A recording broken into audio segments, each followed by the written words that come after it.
내가 아는 나는 누구인가?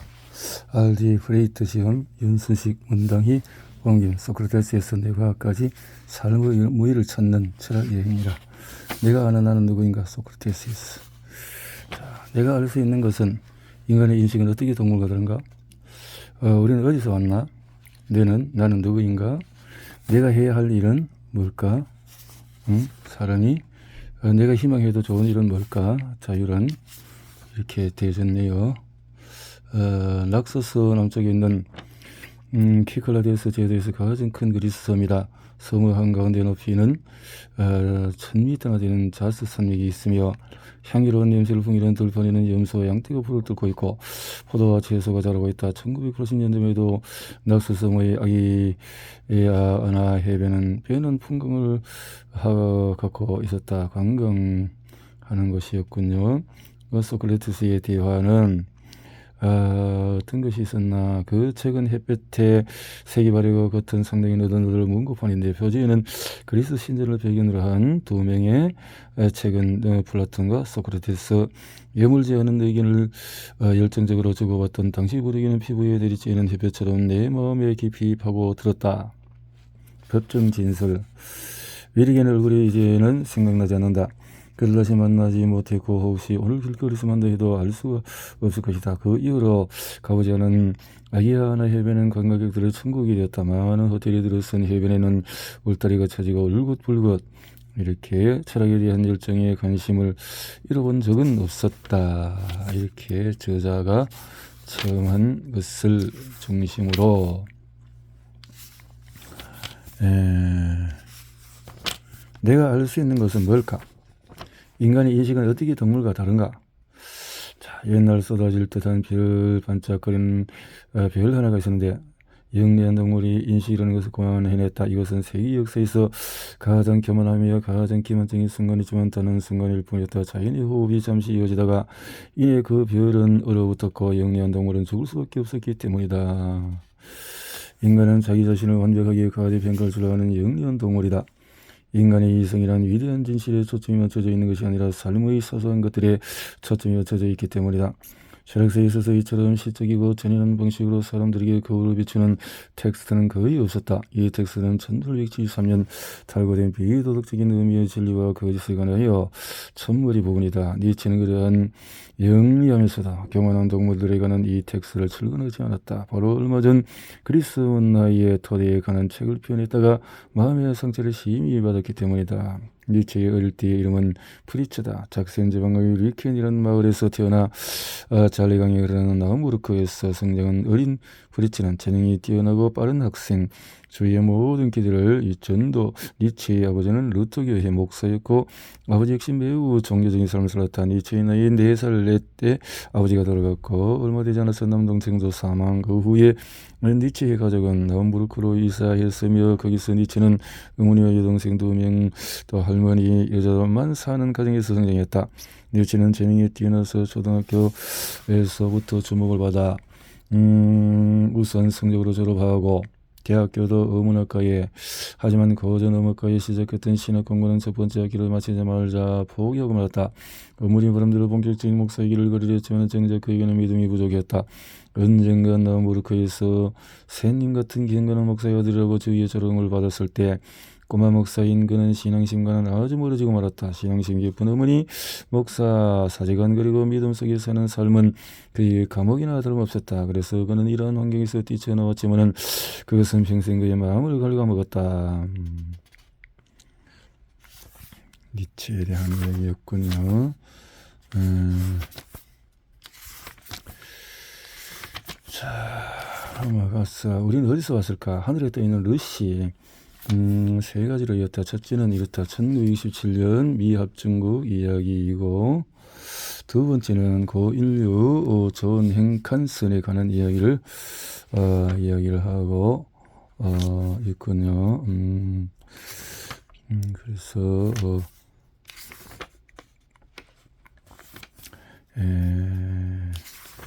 이렇게 어려운 공부 생각을 많이 하게 하는 건데 나의 뇌는 어떻게 작동하나. 정신의 우주 라몬 이칼 스페인 마드리드 정신의 우주를 발견하다. 이 세상에서 가장 복잡한 것은 무엇일까? 어려운 질문이겠지만 자연과학에서 보면 대답은 설성명백하다. 바로 인간의 뇌다. 겉으로 보기에는 인간의 뇌는 그다지 특별할 것이 없지는 고작 해야 1.36kg밖에 이지만은 부풀어 오른 호두 모양 안정도와 밀도를 가진 단백질로 이루어져 있다. 하지만 그 안에는 엄청난 것이 들어있다. 뇌간에 대한 DNA에 대한 이런 부분에 대해서 깊이 공부를 하시는 분이군요.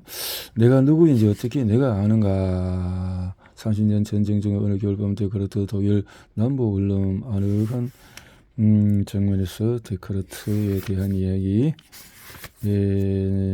데카르트는 무슨 업적을 이뤘나 무엇보다 먼저 방법론을 도입했다. 데카르트 정신과 육체에 대해서 관념 사상. 그 때문에 철학자들에게 이 세계의 비밀을 하나하나 풀어가는 사유는 나이에서 자신의 철학을 시작하는 것이 예나 지금이나 합리적인 방법이다. 나는 누구인가 무엇을 말하나 이런 스마흐 이런 철학자들 자아는 고지될 수가 없다. 이런 학자들에 대한 이야기들로 쭉쭉 이어지고 있군요. 자아란 뭐냐? 감정이란 뭔가? 마스터 스포그의 사랑. 우주 지성락은 오미크론 세티 3호. 오미크론. 자, 감정, 열정, 충동. 뇌 과학 연구자들에 대한 얘기 중에 뇌에 대한 연구를 많이 하신 것 같네요. 무의식이란 뭔가? 내 집에 내가 주인이 아니라고? 내가 주인이 아니라고? 그래서 지금은 슐러머 프로이트는 태어난 이곳에서 오스트리아였지만은 지금은 체코에 속해 있다. 프로이트의 아버지는 유대인의 양모 상인이었으며 프로이트가 태어나자마자 파산했다. 프로이트는 민물장어의 정서를 연구하다가 빈대학 심리학자의 전공을 바꿨고 1881년에 하등의대에 적수에 관하여 논문으로 박사학위를 취득했다. 하지만 그는 더 오래 빈대학에 머물 수가 없었다. 경제적인 것 때문에 1885년 파리로 연구답사를 떠나던 시기에 완전히 자의식이 분출했다. 자기 자신에 대해서 완전히 깨우쳤다고 생각한 프로이트는 한 편지에서 이렇게 썼다. 이 얼마나 아름다운지요. 저는 아주 커다란 후광을 안고 빈으로 돌아갑니다. 그리고 이제부터 모든 불치의 신경병을 치료하려고 합니다. 신경질환을 치료하고 정신장애를 극복하자는 프로이트의 강력한 요구에 비하면 당시의 뇌 연구는 아주 그름마 수준이었다. 뇌 연구. 프로이트가 자신의 앞선 연구자들과 구별되는 점은 무의식의 세계를 체계적으로 탐구하려고 진지하게 시도했다는 것이다. 프로이트에 있어서는 대부분 매우 논쟁의 여지가 많고 또한 그에 대한 학문적인 인정도 꽤 인색했음에도 불구하고 자기 자의식은 놀랄 만큼 강했다. 프로이트의 이드자 초화 모델을 비교적 늦게 발전시켰기 때문에 자신의 모든 후기의 저작물이 이 모델을 기초로 삼지는 못했다. 하지만 그게 어떤 경우로도 고수하고 주장했던 것이 있는데 충동적인 자극, 그 자극에 과하게 요구되는 이성 사이의 무의식적인 갈등에서 인간 행동의 주요 동기부여가 파생된다는 것이다. 프로이트의 문화 비판적인 후속 저작물들은 대부분 엄청난 육체적인 고통 속에 쓰여졌다. 프로이트의 이론은 현재 무엇이 남아있을까? 프로이트의 커다란 업적이라면 인간 관찰의 중심 기준으로 감정, 심적인 갈등 그리고 무의식적인 등의 가치를 두었다는 점이다.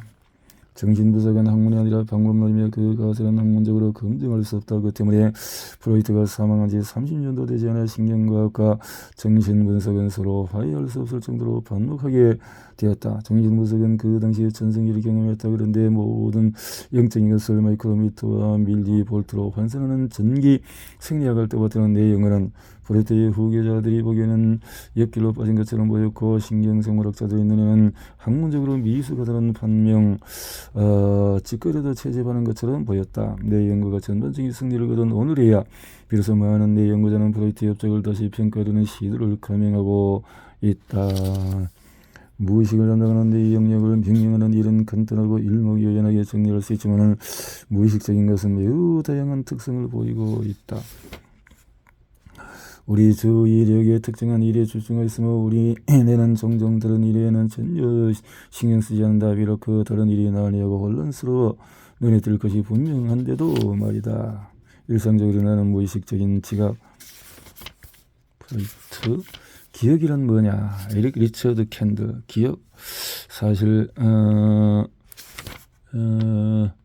논란에 대해서 캔들은 지금부터 브로이트 저작물에 깊이 빠져들어 인간 정신의 이해에 대해 유일하게 성공할 가능성이 높은 단초를 발견했다. 정신분석자가 되기 위해서 의학을 전공해야만 했다. 그는 한숨부터 나왔다. 의학은 이런 묘사할 수 없을 정도로 따분한 과목이었기 때문이다. 1955년 겨울 캔들은 콜롬비아 대학의 신경생리학자인 헤이리 그린 페스트 교수와 면담했는데 거기서 자신의 장래 연구 프로그램을 다음과 같이 설명하자 교수는 적잖이 당황했다. 저는 프로이트의 자, 이드, 초자를 인간의 뇌 속에서 어디서 발견할 수 있는지 찾아내고자 합니다. 오늘 이 당돌한 말을 다시 듣는다면 웃지 않을 수 없을 것이다. 그가 내뱉은 깊고 던져놓은 세계의 소리는 인간의 소리가 아니라 거울새가 짝을 유혹할 때 내는 소리 같았다. 캔들 이런 생각 속에서 우리 내가 기록 보관서나 CD-ROM 같은 데이터를 저장하는 것이 아니라 의미를 저장하고 있다는 사실은 기억과 회상에 관한 연구를 매우 어렵게 만들고 있다. 내 연구의 모든 과정이 어느 날 유전화 화학적인 전기 생리학적으로 개설될 수 있을 것이라는 것은 분명하다. 하지만 그 모든 과정이 또한 이해될 수 있을까? 에피소드 2장에서 이렇게 기억을 캔들은 자기 시인의 장기 기억 연구가 근본적으로 수박 거들떠는 것을 알고 있었다. 장기 기억 연구에 있어서 최초의 인물은 점은 분명히 했지만 최후의 인물은 아니었다. 해결되지 않은 문제가 너무 많이 남아 있었기 때문에 당연하였다. 내가 인상이나 감동을 어떻게 저장하는지 그리고 그 과정에서 중요한 것과 중요하지 않은 것을 어떻게 분리하고 그 이유는 무엇인지 이런 것들에 대한 양상과 방식은 예나 지금이나 수수께끼로 남아있다. 오늘은 뭔가 비트겐슈타인 케임브리지 유리병소의 파리 공과대학을 나온 그래서 책을 완성했지만 모든 철학은 언어 비판이다. 여기까지 비트겐의 생각이다.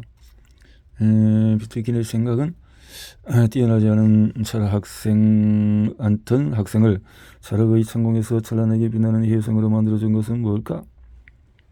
비트겐슈타인의 획기적인 사고는 언어를 철학의 중심으로 밀어넣었다. 매우 놀랍게 들리겠지만 그때까지 언어는 철학의 의붓자식에 불과했다. 물론 철학자가 자신의 사고를 단어와 문장으로 표현한다는 것을 모두 분명하게 알고 있었지만 자신의 사고와 추론이 언어라는 수단에 종속되어 있다는 것을 주제로 삼은 사람은 극히 드물었다. 모든 철학은 언어 비판이다. 여기까지 비트겐슈타인의 생각이 정당하다. 그러나 언어 비판으로 그가 제시한 수정 아니나 반대 의견은 어떤가? 비트겐슈타인은 교통사고를 생각했는데 교통사고가 발생했을 때 관련된 에미리어트의 그 상호 관계는 사고 현장의 현실을 복사한다. 비트겐슈타인의 꿈은 삶의 모든 분야에서 현실을 객관적으로 파악하고 이를 자세히 묘사하는 것을 가능하게 해주는 정확한 언어였다. 정확한 언어의 실패 원인이 비인학과의 형편없는 노력에 있는 것은 아니다. 그 이유는 훨씬 더 근본적인 것에 있었다. 정확한 언어는 그 단어 의미만으로도 비인간적이다. 그 인간이 이루어낼 수 있는 혁명과 언어의 근본적인 기능에 대한 심각한 오해이다. 러셀이나 비트겐슈타인 같은 높은 지성을 지닌 사람들이 어떻게 논리의 규칙에 따라서 세계를 해명하려 했을까? 조지프 이야기의 핵심이 이렇다. 조지프는 비트겐슈타인의 정확한 언어를 충분히 훈련받은 학생이 아니라 태어난 지 10년 동안 수와 같은 몸짓, 언어 없이 자란 청각장애 아동이다. 조지프는 언어를 사용할 때 필요성이 있어야 생성되는 뉘앙스를 알지 못한다. 조지프는 소리로 전달되는 언어도 사용하지 못했고 몸짓 언어도 사용하지 못했기 때문이다. 그런데 또 조지프는 단어에 대한 이력이 있었으며 또한 통사론 내지 구문론에 대해서도 직접적인 감각이 있었다. 조지프의 이야기.